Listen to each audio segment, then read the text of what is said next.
Okay guys, we're gonna do a little bit of an update today.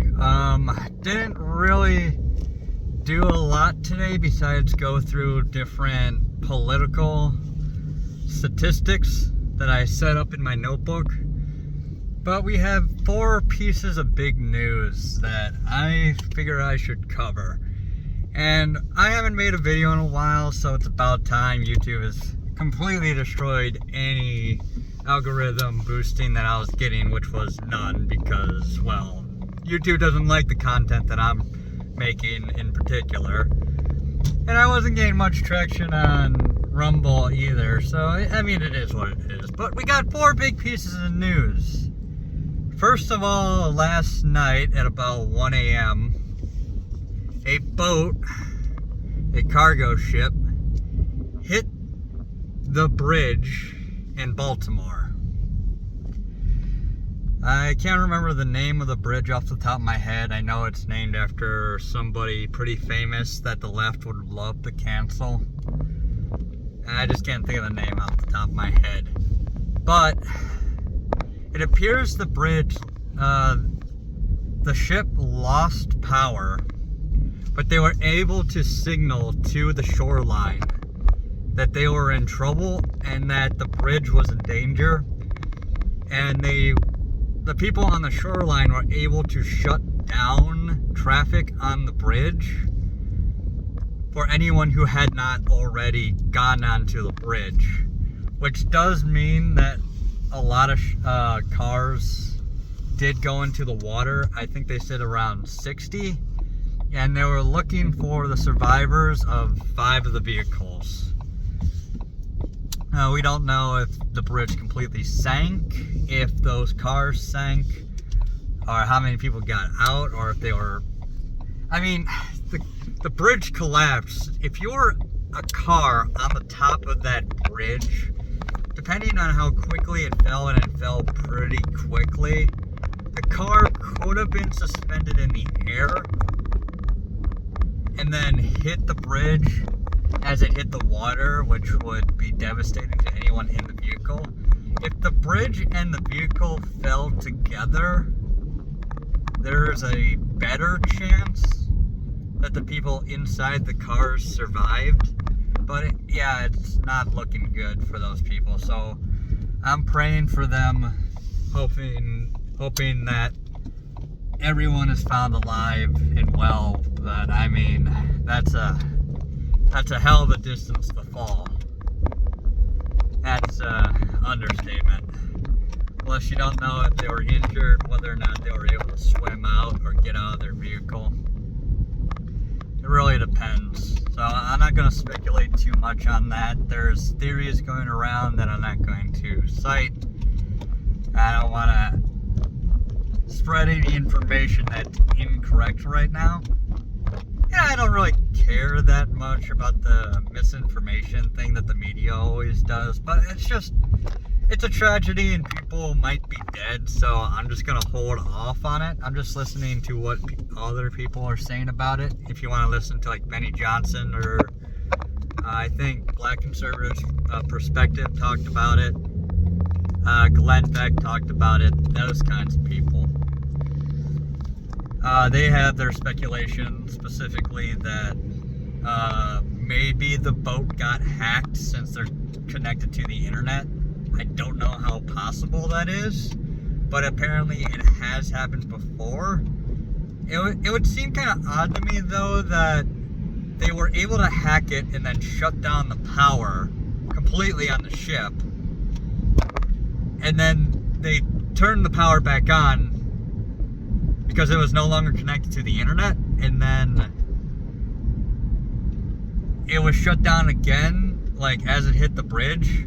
Seems more likely to me, and I'm not like saying it's impossible, but I'm just saying that if they were, it would make sense for them to be able to turn the ship's power back on if the power went off, because suddenly they would be disconnected from the internet.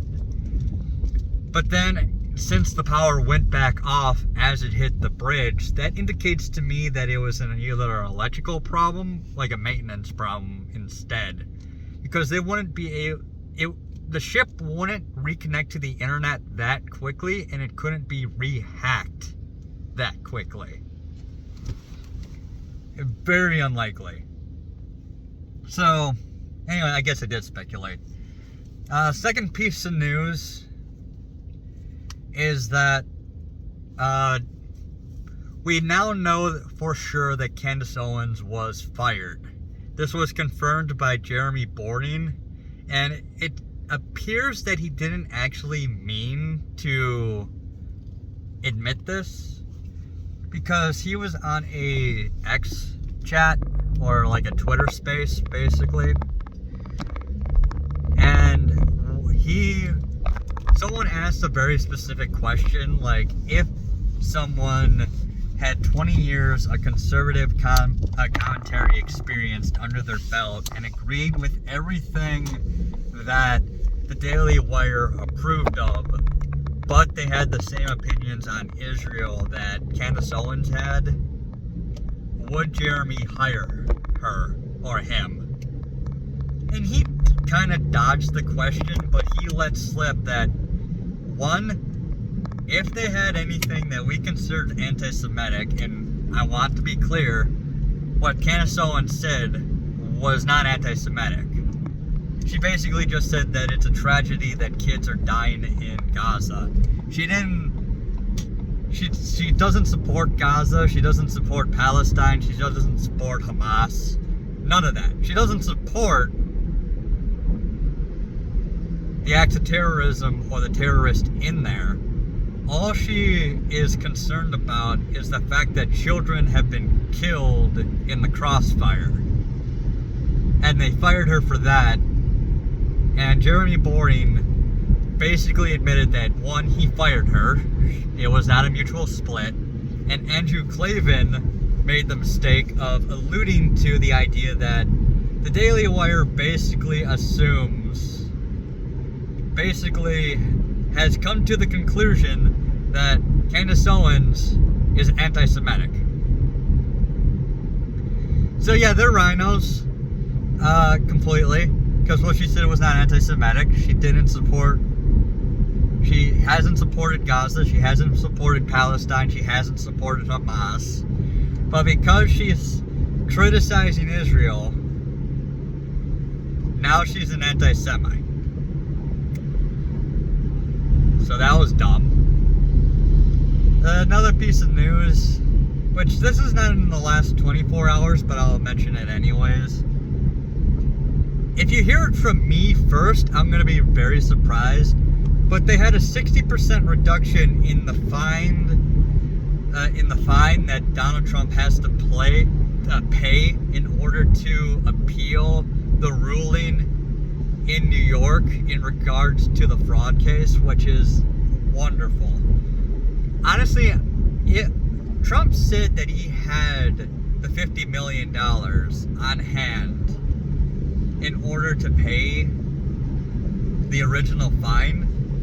And if that was true, I really wish he had been forced to pay it, just to shut up all the liberals who said that he's broke. And it would also doubly hurt them because, well, it turns out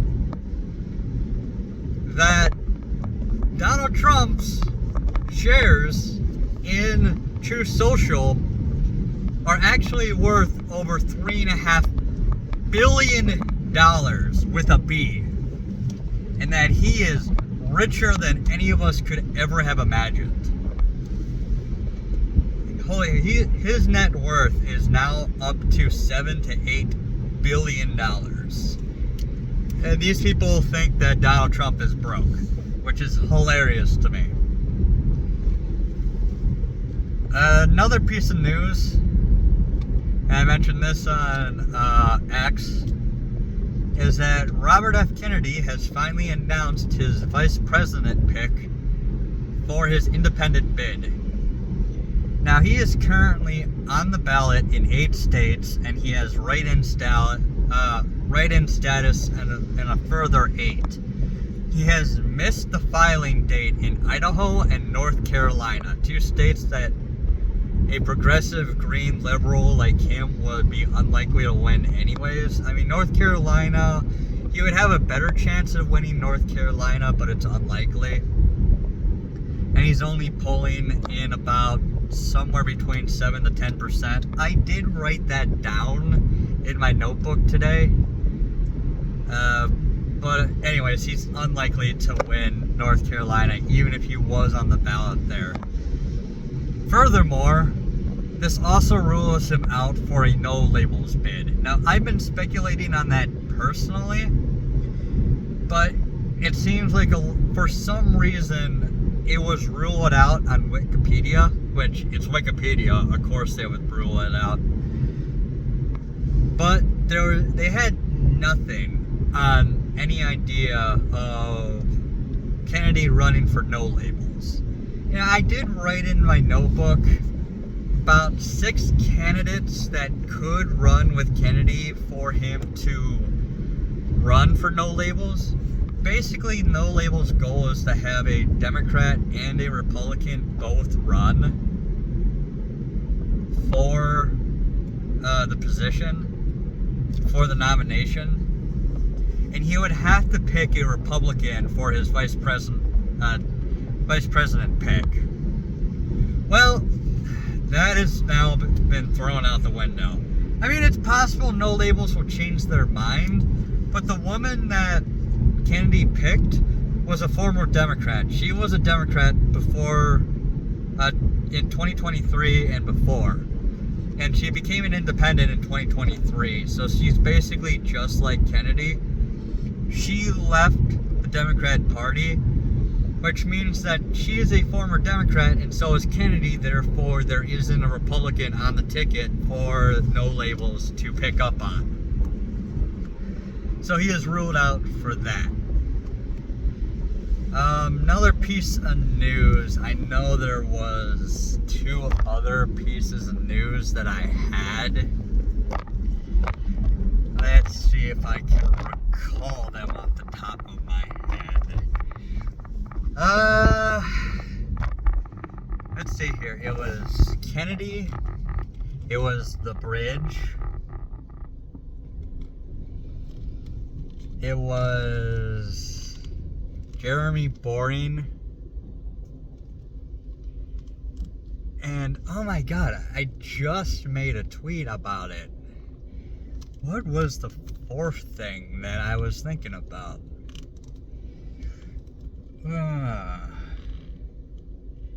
Oh yeah, P. Diddy. That's right, P. Diddy. P. Diddy got like all his houses and all his properties across the country simultaneously raided by the feds and by the police, by SWAT. A bunch of different organizations working together, because apparently he had to pay off some chick who claimed that she was either raped or assaulted or trafficked by P. Diddy. And he has been involved in, allegedly, he's been involved. I would like to point out before I continue that Michael Jackson did pay off a woman who claimed, or a guy who claimed to have been assaulted by him. And Michael Jackson would later say that he regretted paying them off because he didn't do it, and he listened to his lawyers when he shouldn't. And Razorfist has gone over Michael Jackson's cases and basically has come to the conclusion that Michael Jackson was innocent of all the charges and all the accusations. I say this specifically because maybe the same thing is true of P. Diddy, and that's why we also have to say allegedly, since he hasn't been arrested, but he has been detained, and he was under investigation already, and all his properties were raided. A lot of people were detained and arrested, pulled out of those buildings. There's secondhand accounts indicating that he might have been up to stuff from neighbors, from other rappers, etc. And there was also this weird situation where his plane was seen on radar flying to like the Caribbean or something. Out of country for sure. And it was speculated that he might have been fleeing to a location, a country that doesn't have an extradition. Oh my god, I can't remember that word. God, I'm an idiot today. I'm so sorry, guys. I am vastly confused today. Vastly forgetful. Extradition. An extradition agreement with the United States, because apparently he owned a property there that he could stay at, so he wouldn't be extradited. But it turned out he actually was stopped at a private airport and he was pulled out. Now there's unsubstantiated rumors and speculation that maybe a bunch of the material that may prove that P. Diddy had been involved in sex trafficking operations was on the plane, and it's basically being disposed of as we speak, a la what had happened to Jeffrey Epstein and the infamous island. Well, I'm not 100% sure that's true, but I mean, it is possible, I suppose. So there's that you can consider. I'm gonna head someplace else real quick. I'm gonna go get a slushie real quick. But yeah, so that's 5 pieces of major news that have happened within like the last 24 hours or so. And Kevin O'Leary came out. He's not a Trump fan, he's not a Trump supporter, he's not a Trump voter, as far as I'm aware. But he's come out and basically completely come against what New York City has done to Trump. Just based on the fact that every investor is now looking at New York like it's a toxic waste dump, like a radioactive hellhole that no investor will ever want to touch again. And he's been trying to keep New York City afloat by telling them that no, this is not going to happen to you, I promise. Please don't leave New York City. Please, we don't want you. Oh my god. He's like freaking the hell out about it. And of course, Jon Stewart came out and now is criticizing Kevin O'Leary, who again has come out multiple times and said, I don't support Trump, but if you keep doing this, you're going to destroy the entire state of New York, because the entire state of New York is basically kept afloat by New York City. And I agree. And I'm like, oh my god, what they're doing is absolutely ridiculous in New York City. And it's just going all wrong. I mean, even if I wasn't a Trump supporter, which I am, I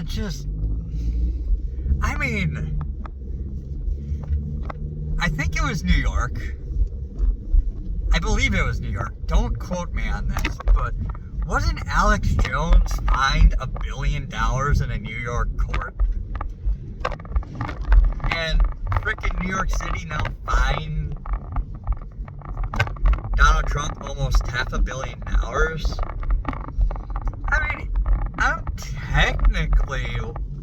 I mean, I'm not an influencer. I'm not like a major YouTube guy or a commentator or anything. I'm trying.